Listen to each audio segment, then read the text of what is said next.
In the beginning of the Infinity Castle arc, we see a scene where Gyome Himejima reflects on his first encounter with Kagaya Ubuyashiki, which took place when Kagaya was just 14 and Gyome was 18. Gyome was astonished to discover that someone so composed and insightful was younger than himself. During their meeting, Kagaya immediately deduced that Gyome had protected the children he was accused of killing, prompting the former monk to bow in gratitude. In their last conversation, Kagaya predicted that Muzan Kibutsuji would strike within 5 days and instructed Gyome to kill him while he used himself as bait. When questioned about the certainty of his prediction, Kagaya admitted it was based purely on instinct. It is revealed that the Ubuyashiki clan possessed not only a uniquely calming voice, but also an innate precognitive ability that allowed them to foresee the future, a skill they had used to amass wealth and avert crises over generations. Kagaya, aware that the other Hashira would never accept his decision to sacrifice himself, entrusted Gyomai, the Hashira he had known the longest. Gyomai accepted the burden, moved by Kagaya's gratitude and his final plea, to protect the other demon slayers, whom he regarded as his children. Gyomai successfully beheads Muzan, aided by Tamayo's efforts to immobilize the Demon King.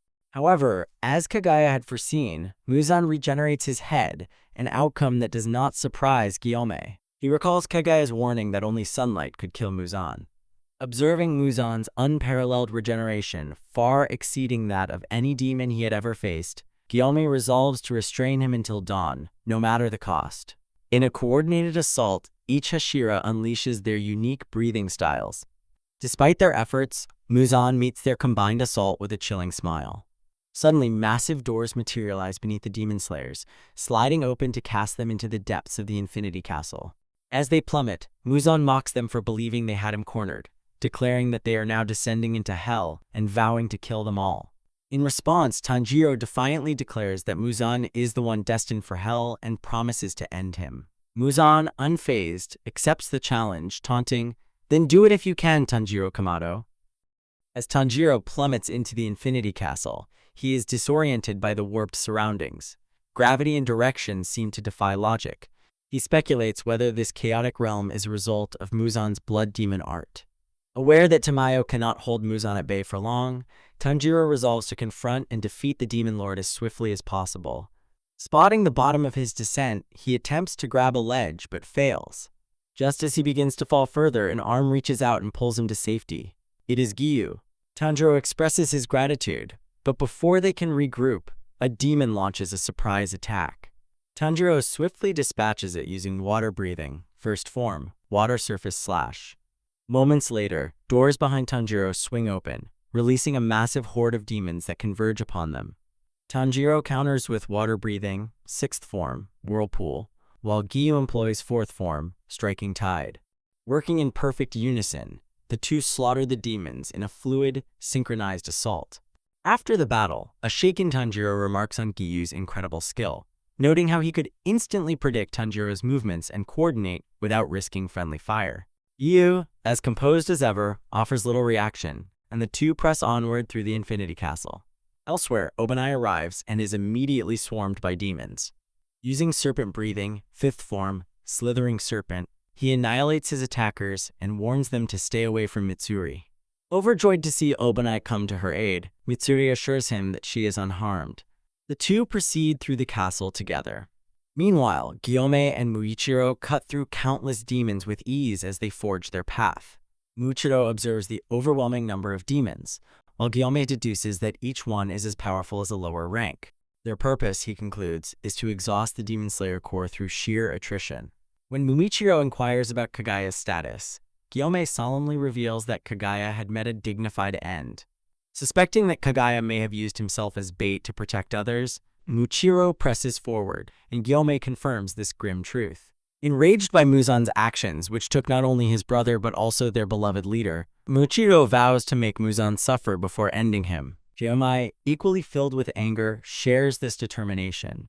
On another front, Sanemi sits alone on a wooden platform, consumed by grief and guilt over his inability to save Kagaya. When a demon approaches, he effortlessly slashes it apart without even looking. As more demons appear and converge on him, Sanemi, tear-streaked and furious, defiantly invites them to attack, vowing to kill them all in honor of his fallen master. Elsewhere in the castle, Inosuke carves his way through countless demons, relishing the chance to test his training in battle. Genya, meanwhile, navigates the endless, confusing halls, wondering about the safety of his comrades, particularly his brother Sanemi. Zenitsu, hearing a sound in the distance, grows suspicious that Muzan may be nearby. Swearing he will never forgive the demon lord, he presses forward. Shinobu, wandering through the castle, suddenly detects the scent of blood. Opening a door, she is met with the sight of a demon surrounded by a grotesque display of bloody corpses. Doma, noticing her presence, comments on her youthful appearance and delicious scent, promising to thank Nakime for making his night so enjoyable. In the flashback, Kanae Kocho lies mortally wounded in her younger sister Shinobu's arms. She makes a heartfelt plea. "Shinobu, please, leave the Demon Slayer Corps and pursue a normal life, one where you can grow old and find happiness." Despite her sister's desperation, Shinobu tearfully rejects the idea. "No, I will never quit until your death is avenged." With her final breaths, Kanae describes the demon that attacked her, a figure with blood-stained hair. The memory of Kanae's last moments lingers in Shinobu's mind as the demon, Doma, reveals himself. Kanae's haunting description paints a picture of Doma as a demon who always grins, speaks with a calm, kind voice, and introduces himself with unnerving civility. During his introduction, one of his victims cries out for Shinobu's help. Doma, annoyed by the interruption, attacks the woman. Shinobu intervenes with remarkable speed, earning Doma's curiosity about her status as a Hashira. However, just as Shinobu checks on the woman, her body suddenly disintegrates in a gruesome display. Horrified, Shinobu stares at the scene in shock while Doma coldly promises to devour the remains later. As she turns to face him, she recalls Kanae's description of her killer wielding sharp fans, just as Doma reveals his weapons. Introducing himself as the leader of the Eternal Paradise Faith, he claims his role is to bring happiness to his followers, though this happiness involves devouring them entirely. Realizing that Doma is Kanae's killer, Shinobu angrily retorts. That woman was far from happy as she pleaded for her life. Doma, unfazed, responds, "I helped her by relieving her of fear and pain through death." He goes on to justify his actions, stating that he eats his victims to save them from the fear of death. Disgusted by his twisted ideology, Shinobu declares, "Your actions make me sick," surprising Doma with her hostility. He guesses that she has experienced great pain and invites her to speak her mind. Shinobu reveals the source of her anguish. "You murdered my sister Kanae." Grabbing her sister's Hayori, she demands he recall his encounter with Kanae. Doma recognizes the Hayori as belonging to the flower-breathing user he fought before, describing Kanae as kind and cute. He expresses regret that he couldn't eat her, just as Shinobu launches a surprise attack. Using insect breathing, Dance of the Bee Sting, True Flutter, Shinobu strikes Doma in his left eye. Impressed by her speed, Doma retaliates with Blood Demon Art, Frozen Lotus, releasing a frigid attack that freezes part of Shinobu's clothing and face. Forced to retreat, Shinobu remarks, "This icy air is cold enough to freeze my lungs." Though Doma praises her swiftness, he mocks her attack for failing to decapitate him. Shinobu counters by revealing her strategy: poison. Suddenly, Doma's head throbs in pain as his skin begins to decay. Racked with agony, he falls to his knees, vomiting blood. Shinobu, hopeful her poison might work against an upper rank, recalls Kanae's memory and steels herself for the fight. However, Doma manages to decompose the poison within his body, standing to face her once again. He sarcastically apologizes and observes the sound of her blade being sheathed, deducing that she alters her poison through her sword. Fascinated, he expresses excitement at battling a poison user and claims he'll adapt to the pain. Unfazed by his taunts, Shinobu reveals she had anticipated his survival and prepares for the next phase of their battle. With her blade drawn, she confronts Upper Rank 2 with unwavering resolve. Doma's memories drifted back to his childhood, a time when his rainbow-colored eyes and white hair marked him as someone special, someone believed to be connected to the gods. His parents, whom he considered dim-witted, had arranged a cult with him at its head, calling it the Eternal Paradise Faith. Despite the reverence, Doma never heard the god's voice. He simply played along with the charade. Worshippers flocked to him, seeking repentance and advice for their life's troubles. Even as a child, Doma found it irritating that adults sought wisdom from him. He cried when they begged him to guide them to paradise, believing that paradise, the gods, and Buddha were mere fairy tales. He pitied them for their inability to see reality, convinced that everyone was destined to die and rot. Doma believed it was his duty to make these people happy by devouring them whole. In the present, Doma stood on the battlefield, healing himself from Shinobu's poison. He noticed her breathing heavily and asked with a hint of concern, "Are you okay? Your lung cells are dying from my blood demon art. It's dangerous to breathe now." Shinobu, realizing the true strength of an upper-rank demon, decided to use multiple blows to poison him again. She called upon her insect-breathing technique, Dance of the Dragonfly, Compound Eye Hexagon, and rushed forward, stabbing Doma 6 times. Doma, impressed by her speed, remarked, "You might be the fastest insect Tashira I've fought." But as Shinobu backed away, she realized she was also slashed in return. Blood poured from her wounds, and she collapsed in pain. Doma taunted her, "You could have cut off my head with your speed, but your small frame holds you back." Shinobu looked at her blood-stained hands, lamenting her small stature. She remembered how she never grew taller, how larger hands and legs meant more muscle. Kanare, despite her dainty frame, could do it, and Gyume's strength always put others at ease. In her mind, she recalled Kane's last moments. Kanare's spirit appeared before her, urging her to stand. "You promised me and Kanao. Win with the resolve to kill him, no matter the sacrifice." Shinobu, crouching down as Doma approached, felt the pain of his half-hearted slashes. Kanare's voice echoed in her mind, urging her to keep trying. With newfound determination, Shinobu stood up, surprising Doma. She coughed blood, and Doma laughed. "The blood in your lungs is causing you to cough." Shinobu evaded Doma's slash and stabbed him in the neck. Doma, resolving to behead her, said, "Give up. You're beyond saving." Instead, Shinobu took a stance and called upon her insect-breathing technique, Dance of the Centipede, 100-legged zigzag. She sped towards Doma, destroying the bridge with the impact of her feet.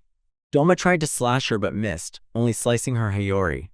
Shinobu launched into the air, driving her sword through Doma's neck and forcing his body into the ceiling with one final thrust.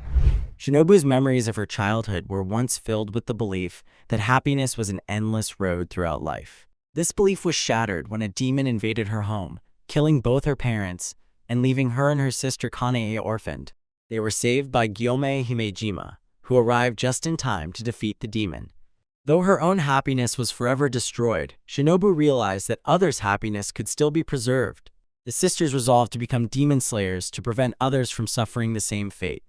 Shinobu and Kanae made a promise to each other to fight demons, believing that even their weak strength could save tens of people by stopping one demon, and hundreds by stopping an upper rank. It didn't matter whether they could or couldn't. What mattered was that they had to try. Shinobu recalled the time when Tanjiro asked if she was angry. She admitted she had been angry for a long time, remembering the deaths of her parents, her sister, and all her Tsugukos before Kanao.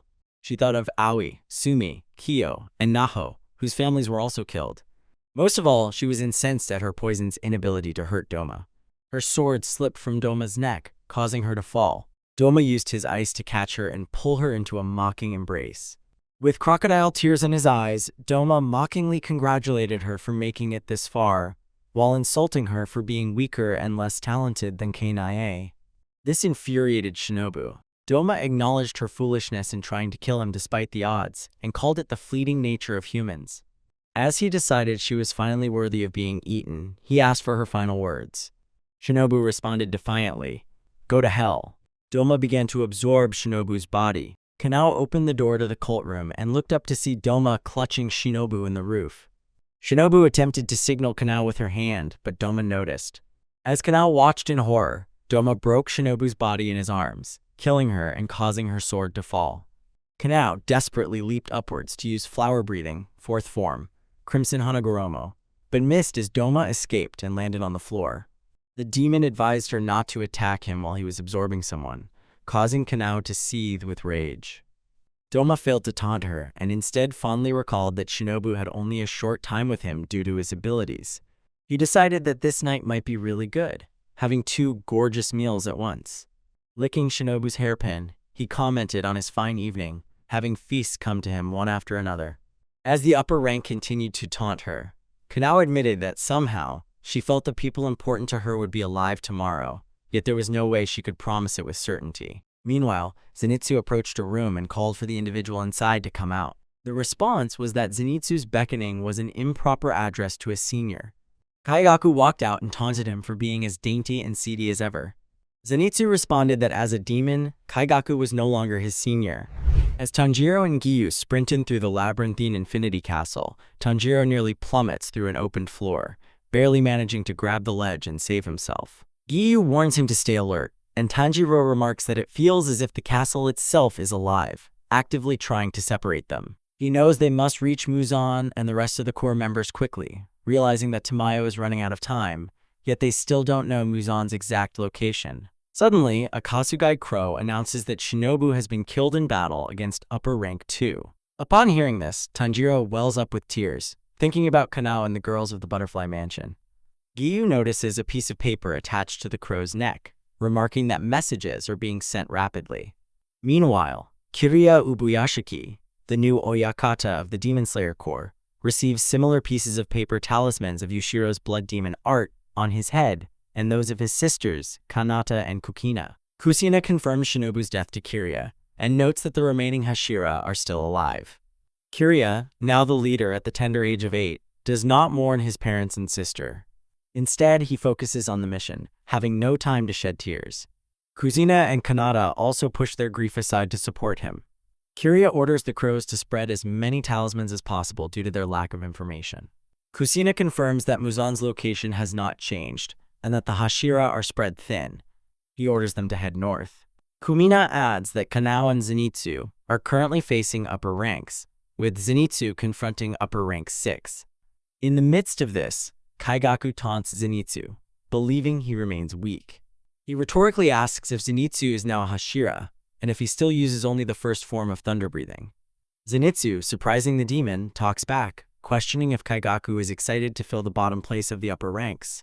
It was revealed that their trainer, Jigoro Kuijima, committed seppuku in agony to atone for a thunder-breathing user becoming a demon. The process was incomplete because a second person has to be present there to chop the head off, otherwise the person performing seppuku suffers. Kaigaku laughed at this and said that he didn't care. He complained he did everything to be his successor, but he refused to make him. Even if their master was a Hashira at one time, now he was an old man. Zenitsu says both of them are bad successors because Zenitsu can only do first form and Kaigaku can do everything else except that. Kaigaku, being furious at this, lunges forward to attack Zenitsu, but gets a slash back from our boy in return. He also remarks Kaigaku is too slow moving, like a completely different person. Kaigaku recalls his fateful encounter with Kokushibo, upper rank 1, and reflects on his belief that survival is paramount no matter the cost. To him, there is no shame in bowing to an overwhelmingly superior opponent. He convinces himself that as long as he remains alive, everything will eventually fall into place.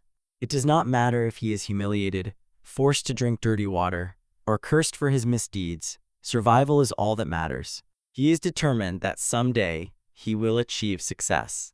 Kokushibo offers him a path to greater strength, asking if he desires to become a demon. Drawing blood from his hand, Kokushibo explains that if Muzan Kibutsuji accepts him, Kaigaku will transform into a demon. He further details the process, emphasizing that transformation takes longer for stronger individuals. Kokushibo himself took 3 days. To combat the effects of total concentration breathing, a significant amount of blood must be consumed. Few humans survive the process, and Kokushibo warns Kaigaku to be grateful for the blood he is receiving, threatening to kill him should he spill even a drop. Kaigaku vividly remembers the overwhelming fear he experienced as he drank, his cells screaming and writhing in agony. Now, standing as upper rank 6, Kaigaku faces Zenitsu with confidence. He dismisses his former comrade as a coward unworthy of respect. Memories of their shared past resurface when their trainer, Jigoro Kuijima, offered to make both of them his successors. Kaigaku harbors deep resentment toward Jigoro, cursing him for comparing him to Zenitsu. Enraged, he declares that both his trainer and Zenitsu deserve to die. Kaigaku initiates the battle, wielding thunder breathing with his blood demon art. Using second form, Rice Spirit, he unleashes 5 consecutive slashes, injuring Zenitsu's face. As the battle rages, Zenitsu notes Kaigaku's increased strength and realizes he has consumed countless human lives, corrupting his sense of morality. Kaigaku counters, insisting that those who recognize his worth are good while those who don't are evil. He follows with third form, Thunder Swarm, enveloping Zenitsu in black lightning that burns him. With fifth form, Heat Lightning, Kaigaku combines burning and slashing attacks, reveling in his power. He then unleashes 6th form, Rumble and Flash, wounding Zenitsu further. Triumphant, Kaigaku gloats that his newfound power has allowed him to surpass thunder breathing itself. As Zenitsu falters, Kaigaku mocks him, declaring their differences irreconcilable. In that moment, Zenitsu recalls Jigoro's teachings. Thunder breathing, he remembers, relies on the mastery of its foundational first form. Even though Kaigaku once struggled with the style, his arrogance blinded him to his limitations, ensuring he could never become a Hashira. Despite their animosity, Zenitsu reflects on the respect he once held for Kaigaku's hard work, as did Jigoro. However, Kaigaku's insatiable hunger for validation, likened to a box with a hole that could never be filled, led him astray. Resolving to honor Jigoro's legacy, Zenitsu apologizes for the paths he and Kaigaku have taken. As Kaigaku watches in disbelief, Zenitsu plants his feet against the wall and stabilizes himself. With a calm apology to his former comrade, Zenitsu unleashes Thunder Breathing, 7th form, Honoikazuchi no Kami, a form of his own creation. In a single, lightning-fast strike, he decapitates Kaigaku. As his head falls, Kaigaku struggles to comprehend what just happened, unable to perceive Zenitsu's speed. In his final moments, he curses Jigoro for teaching Zenitsu an exclusive technique. Zenitsu, however, refutes this, declaring that their trainer treated them equally. The 7th form was not taught. It was a technique Zenitsu developed himself, one he had once dreamed of using to fight alongside Kaigaku. After Zenitsu beheads Kaigaku with Thunder Breathing, 7th form, Honoikazuchi no Kami, both fighters fall within the ominous Infinity Castle. Zenitsu, unconscious, plummets downward while Kaigaku, disintegrating, seethes with fury. The realization that someone he deemed weaker managed to create a 7th form torments Kaigaku as he consoles himself with the thought of their mutual demise upon impact. At this critical juncture, Yushiro appears in Kaigaku's vision. With a cold demeanor, Yushiro remarks, "Those who never give anything will one day never gain from others. Only wanting is the same as having nothing when they cannot create for others." He further chides the fallen upper rank, calling it pitiful to die alone. Demonstrating his agility, Yushiro leaps across the walls and catches the unconscious Zenitsu. As Kaigaku disintegrates into ash, a tragic end to a once prideful and traitorous demon slayer. In the ethereal afterlife, Zenitsu finds himself amidst a field of red spider lilies. He spots his master, Jigoro, across the Sanzu River. Overcome with remorse, Zenitsu apologizes for his inability to get along with Kaigaku, lamenting that his failure may have driven Kaigaku to become a demon. He expresses regret for never repaying his debts, and admits he aspired to become a Hashira. As Jigoro remains silent, Zenitsu, believing his master still harbors resentment, pleads for a response. Suddenly, the lilies ensnare Zenitsu's feet, pulling him downward. Jigoro, with tears in his eyes, finally speaks. "Zenitsu, I'm proud of you." Zenitsu, moved to tears, begins to understand his master's pride. Back in reality, Zenitsu awakens to find Yushiro attending to his wounds, surrounded by fellow demon slayers. Murata, recognizing Zenitsu, anxiously inquires about his condition and whether he can be saved. Yushiro, irritated by the commotion, instructs them to remain vigilant. Murata, dissatisfied with Yushiro's brusque manner, demands to know his rank. Ignoring the question, Yushiro administers a styptic to halt Zenitsu's bleeding, though he notes the potential worsening of facial cuts. Murata rebukes Yushiro for his pessimism while providing comfort to Zenitsu. The other demon slayers assure Zenitsu of his recovery. Yushiro comments on the fortunate fact that Kaigaku had not fully mastered his techniques, implying that a more advanced Kaigaku could have been fatal. Murata insists on maintaining positivity, though his shouting inadvertently attracts nearby demons. Yushiro, the sole demon not created by Muzan Kibutsuji, recalls Tamayo's instructions to assist the demon slayers despite his visible dissatisfaction. With altered eye color and a disguise, Yushiro's demon identity remains undetected, though his presence feels off to others. Murata struggles to sever a demon's neck, prompting Yushiro to urge him to expedite. Utilizing a Kasugai crow and a talisman, Yushiro senses an approaching danger. Meanwhile, Tanjiro and Gyu navigate the castle, noting the absence of upper ranks. As the hallway trembles, they prepare for an imminent encounter. Akaza, recognizing Tanjiro, taunts him with surprise at his survival. Tanjiro, equally determined, engages in a battle-ready stance against upper rank 3. Elsewhere, Tamayo, ensnared in a fleshy cocoon above a bottomless shaft, realizes her impending absorption. Desperately, she pleads for rescue, her fate hanging precariously. Scene shifts. As Kanata works diligently to map the intricate floor plan of the Infinity Castle, her thoughts are consumed by memories of her recently deceased family members. Overwhelmed by grief, tears well up in her eyes, but Kirya Ubuyashiki firmly instructs her to suppress her sorrow and focus on her task. He reassures her with quiet determination that victory is within reach. Resolving to follow his lead, Kanata composes herself and continues her critical work. Meanwhile, seated outside the room where the Ubuyashiki children strategize, two former Hashira Tengen Uzui and Shinjuro Rengoku quietly observe. Tengen marvels at Kirya's unyielding resolve, remarking on the boy's ability to press forward despite the profound loss of his father. Shinjuro agrees, expressing his admiration for the immense burden these young leaders bear. Filled with a newfound sense of purpose, Shinjuro vows to protect them at all costs, just as his son, Kyojuro, had once done, determined to redeem his family's honor. Elsewhere within the estate, Sakonji Urokodaki watches over an unconscious Nezuko Kamato. Although he administered Tamayo's human conversion drug as instructed, Nezuko remains in visible distress, sweating and groaning as if in pain. Sakonji recognizes the stakes. If Nezuko can truly return to her human form, it would deal a catastrophic blow to Muzan Kibutsuji's ambitions. After all, she is the only demon in a millennium immune to sunlight. Yet, as confident as Sakonji outwardly appears, he is inwardly consumed by anxiety.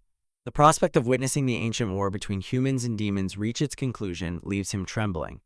Reflecting on his time with Tanjiro and Nezuko, Sakonji recalls the moment they first came under his care. From that point, he felt as though the gears of a long-dormant machine had begun to turn, propelled by the siblings' unique role in the unfolding battle.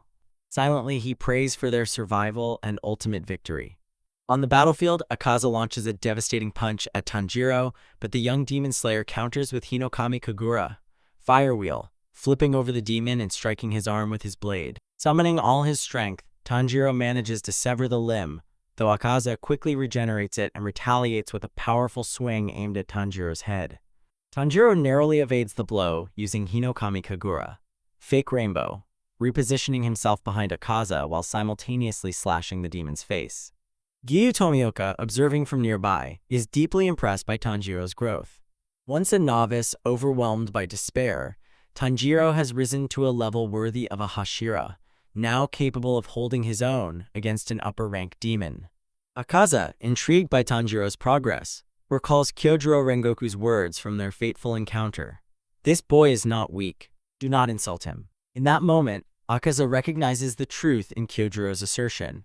Acknowledging Tanjiro's strength and determination, Akaza resolves to honor him as a worthy opponent.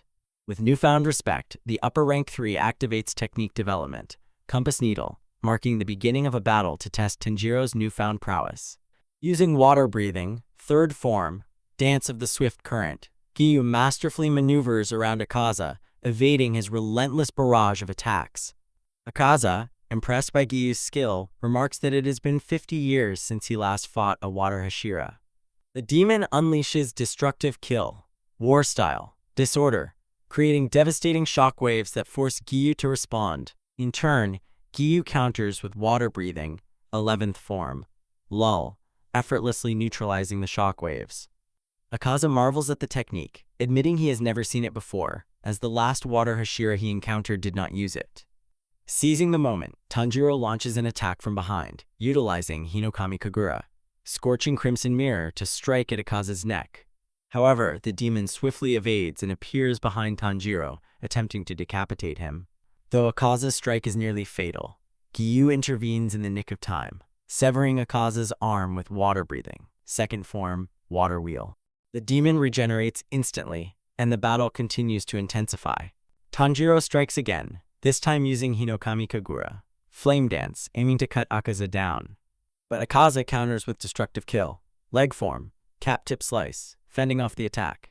Tanjiro blocks the blow with his sword, but the sheer force of the demon's strike grazes him, leaving his nose bleeding. As Giyu continues to exchange blows with Akaza, the demon is struck by Giyu's flawless technique. Curious, Akaza demands to know Giyu's name, wishing to remember the warrior who fights so skillfully. Giyu coldly refuses, stating that he despises talking, to which Akaza, amused, replies that he enjoys conversation in battle and will keep asking regardless. Akaza then unleashes Destructive Kill, leg form, flowing light flash, launching a rapid series of kicks that send Giyu flying through several walls despite his best efforts to block the attack. Tanjiro calls out to Giyu, but Akaza appears before him, seemingly satisfied to have learned the Hashira's name. The clash resumes, with Tanjiro performing a sequence of Hinokami Kagura techniques, while Akaza retaliates with Destructive Kill, dual-layered Demon Wick, Bone-Burning Sun. The vibrations from Akaza's attack reverberate through Tanjiro's sword, but he manages to evade unscathed. Impressed, Akaza commends Tanjiro for his growth, crediting his training and Kyojiro's influence for helping him reach this level of skill. Recalling their first encounter, Akaza notes how far Tanjiro has come, from lying on the ground, too weak to even stand, to now standing as a formidable opponent. Despite his admiration, Akaza mocks Kyojiro, declaring that his death was inevitable because he valued being human, which Akaza views as a weakness. Tanjiro, enraged by Akaza's words, demands that the demon take them back. Confused, Akaza claims he meant his comment as praise, but Tanjiro retorts that Akaza is only insulting those he deems weak.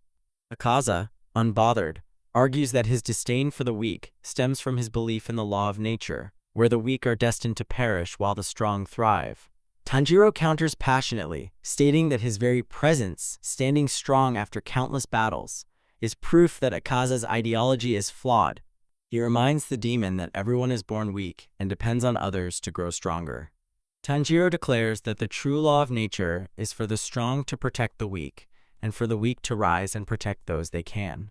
He also declares his days of doing what he pleases are over, causing the demon to clench his fist in anger. As Akaza faces Tanjiro, a strange, unsettling anger stirs within him. Despite recognizing Tanjiro's strength, he cannot shake the disconcerting feeling evoked by the young swordsman's eyes, voice, and words, which seem to cut deep into his very core. In that moment, Akaza feels a phantom presence behind him. A man's voice confirms Tanjiro's words. Everyone starts off weak. They grow with the help of others, learn from their struggles, and progress. But the only comparison you should make is against yourself, against who you were yesterday. The mysterious figure continues, urging Akaza to focus on his growth. By becoming stronger than you were before, you will one day be the one who helps others. Furious, the demon lashes out with a backward punch, but his fist connects with nothing but air. As Tanjiro watches in bewilderment, Akaza growls through clenched teeth. Tanjiro, you really are unpleasant. Without hesitation, Akaza launches himself at Tanjiro, unleashing his Destructive Kill Willow of 1,000 flashes. The attack shatters the ground, forcing Tanjiro to narrowly dodge. Shocked by Akaza's newfound speed and precision, Tanjiro barely has time to react, as the demon follows up with Destructive Kill, leg-type ringing of 1,000 flying planet. The blow sends Tanjiro reeling, blood spilling from his mouth. Akaza presses the attack, his fists striking with unparalleled precision, each blow magnetized toward Tanjiro's vital points. Struggling to keep up, Tanjiro recalls his battle with Kyojiro and desperately searches for an answer to the demon's fighting style. Using Hinokami Kagura, Solaring Flame Haze, Tanjiro aims for Akaza's neck. His blade seemingly distorts mid-slash, appearing to miss, but still inflicts a cut. Amused, Akaza demands to know how Tanjiro performed such a technique, even as he continues his relentless assault. Meanwhile, at the Rengoku estate, Senjuro prays to his late brother, Kyojiro. He thought of the letter he had sent Tanjiro, sharing a story about a conversation between a Sengoku-era Flame Hashira and a sun-breathing swordsman. In that tale, the Sun-Breather recounted their battle with Muzan, which left the Flame Hashira doubting their own strength. Despite this, Senjuro prays for Tanjiro's victory, hoping that Kyojiro's spirit watches over him. Unbeknownst to Tanjiro, Senjuro's Kasugai Crow has entered the Infinity Castle, carrying the letter but withholding it until the demon is defeated. Back in the fray, Tanjiro uses Hinokami Kagura, slashing downward at Akaza, who intercepts the blade mid-swing and attempts to snap it. In desperation, Tanjiro headbutts the basketball, who merely compliments his spirit. With his blade creaking under pressure, Tanjiro kicks Akaza in the chin, but the demon refuses to let go. Suddenly, the demon's hands are severed, freeing Tanjiro. He looks up to see Giyu standing resolute, the Water Hashira grimacing in pain from injuries sustained in his earlier clash with Akaza. Furious yet determined, Giyu rejoins the fight, ready to turn the tide. Giyu stood firm, the weight of his blade grounding him as Akaza loomed ahead. The Water Hashira had always questioned why he fought. He wasn't one for unnecessary violence, nor did he find joy in combat. Yet now, facing a demon whose strength eclipsed his own, something inside him stirred. His breathing steadied, his focus sharpened, and dormant instincts awakened.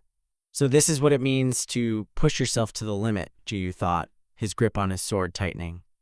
In this moment, he truly understood the relentless struggle to grow stronger. As Tanjiro watched from behind, he noticed a ripple-like mark form on Giyu's cheek, a clear sign that the water Hashira had unlocked his Demon Slayer mark. With newfound speed and precision, Giyu lunged at Akaza, his blade whistling through the air.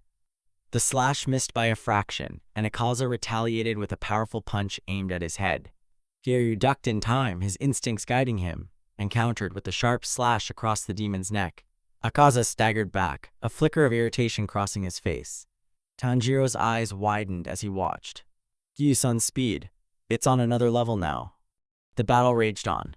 Giyu unleashed water-breathing, fourth form, striking tide, his movements fluid yet relentless.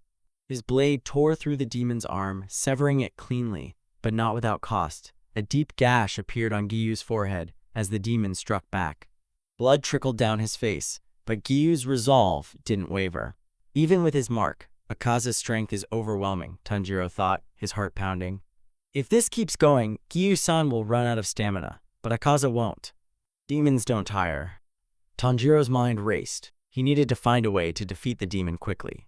Watching the demon's precise movements, he recalled how Akaza had praised Kyojuro during their battle. He called Kyojuro's fighting spirit highly developed. Fighting spirit. Is that what Akaza is sensing?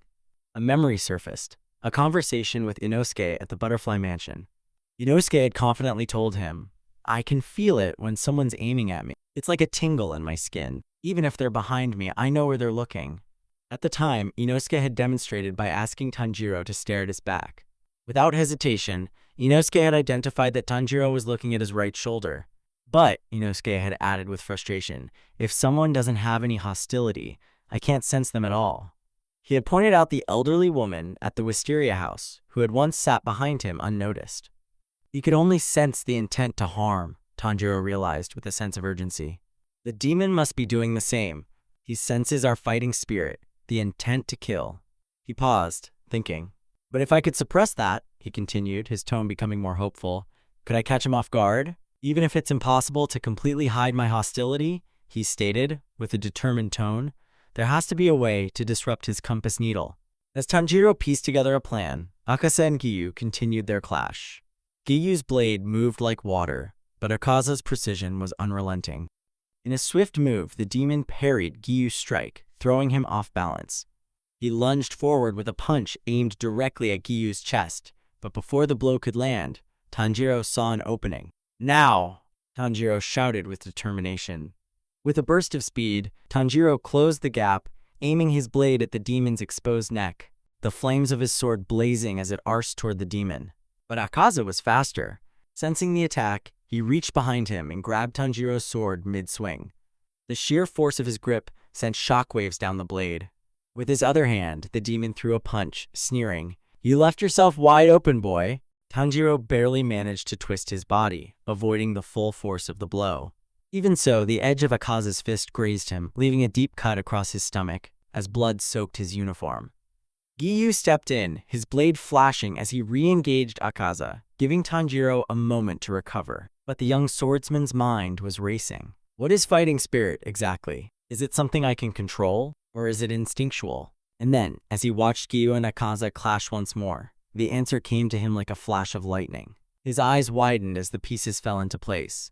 Tanjiro recalls how his father, Tanjiro Kamado, resembled a steadfast plant, always composed, never prone to temper or agitation. Even in death, he remained a figure of unwavering tranquility.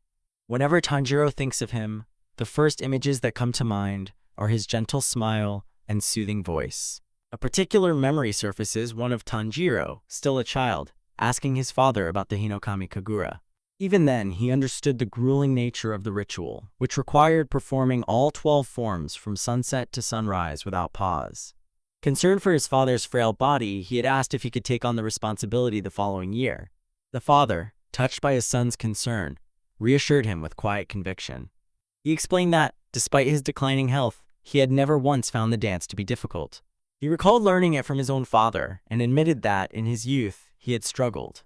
His movements clumsy, his body exhausted. Back then, he had believed the difficulty stemmed from the sheer physical demand of the forms. But over time, he realized the truth. Unnecessary movements were what led to exhaustion. True mastery lay in refining one's breath and control, executing only the most efficient motions to channel maximum strength. With such precision, the mind would gradually achieve perfect clarity.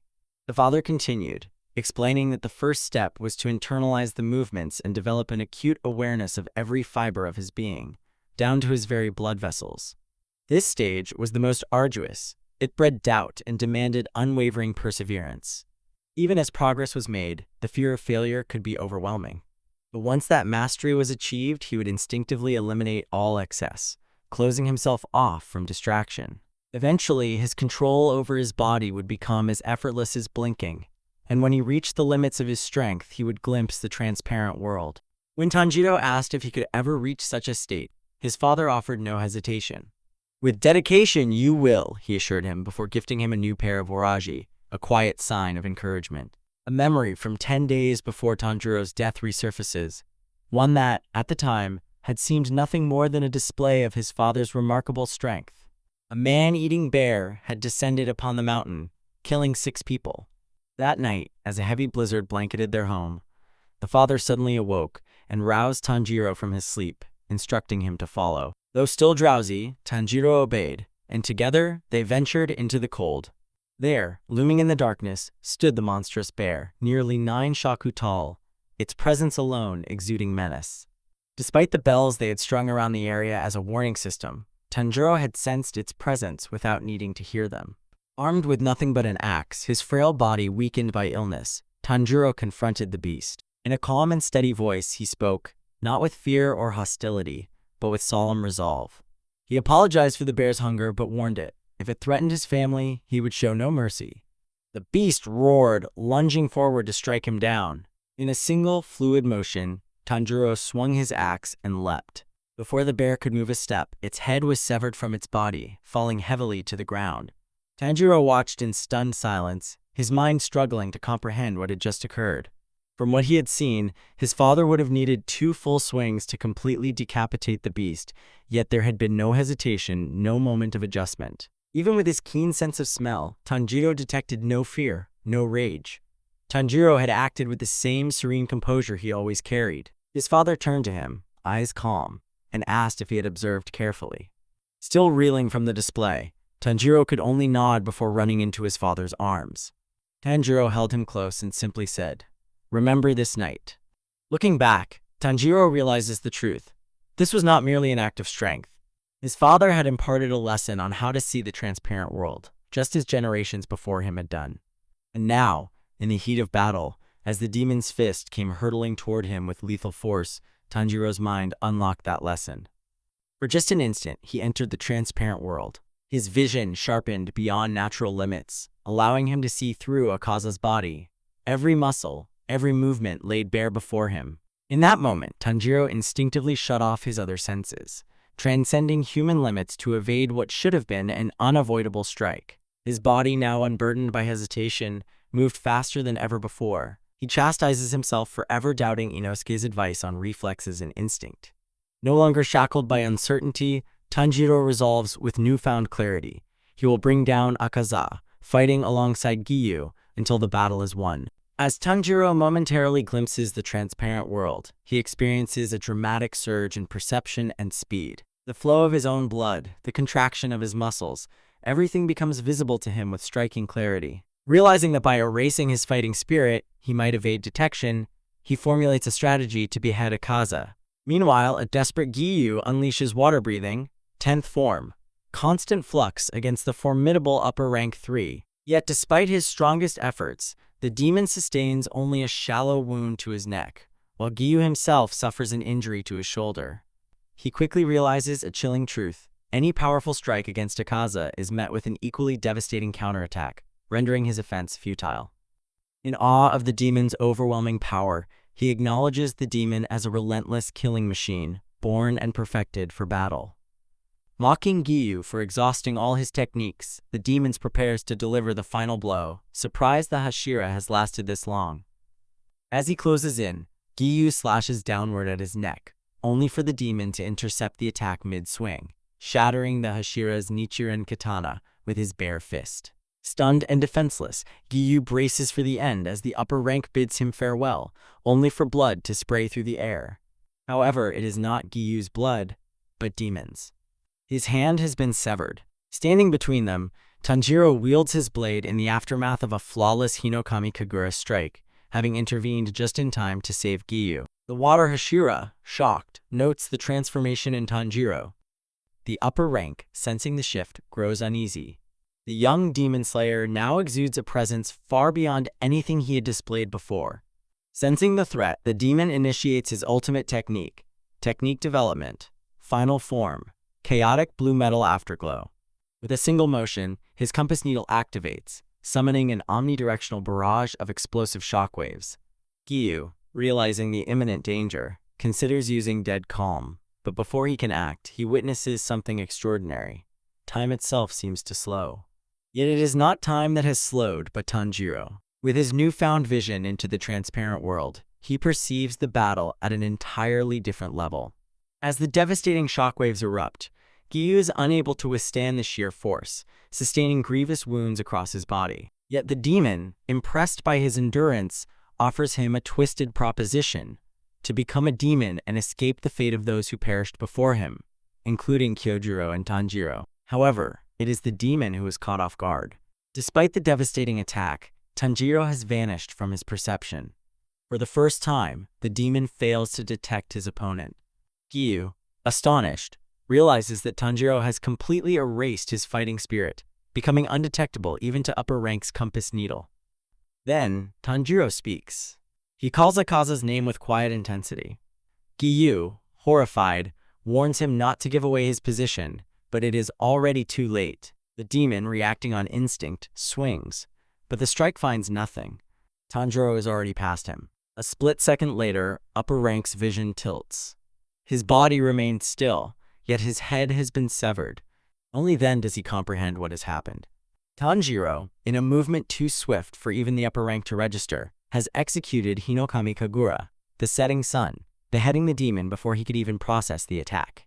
Both upper rank and Giyu stand in stunned silence. In that moment, the battle is decided. As his severed head tumbled through the air, the demon found himself reflecting on the moment. In the last few hundred years, he had never encountered a warrior completely devoid of fighting spirit. Even a crying infant, struggling for life, radiated a will to survive. Yet, Tanjiro had erased his presence entirely, his aura as empty as a lifeless plant. It was an impossibility, an anomaly that defied reason and rendered the demon's compass needle useless. Still, he was no stranger to adversity. Battle demanded adaptability, the ability to confront the unexpected and respond instantly. And yet, despite his instincts and centuries of martial expertise, he knew Tanjiro had grasped something beyond speed, beyond skill. He had entered a realm of absolute clarity, surpassing upper rank's vast experience with a single, head-on strike. His eyes held neither malice nor aggression, only the tranquility of someone who had reached the domain of supremacy, a selfless state that the demon had once recognized but could never attain.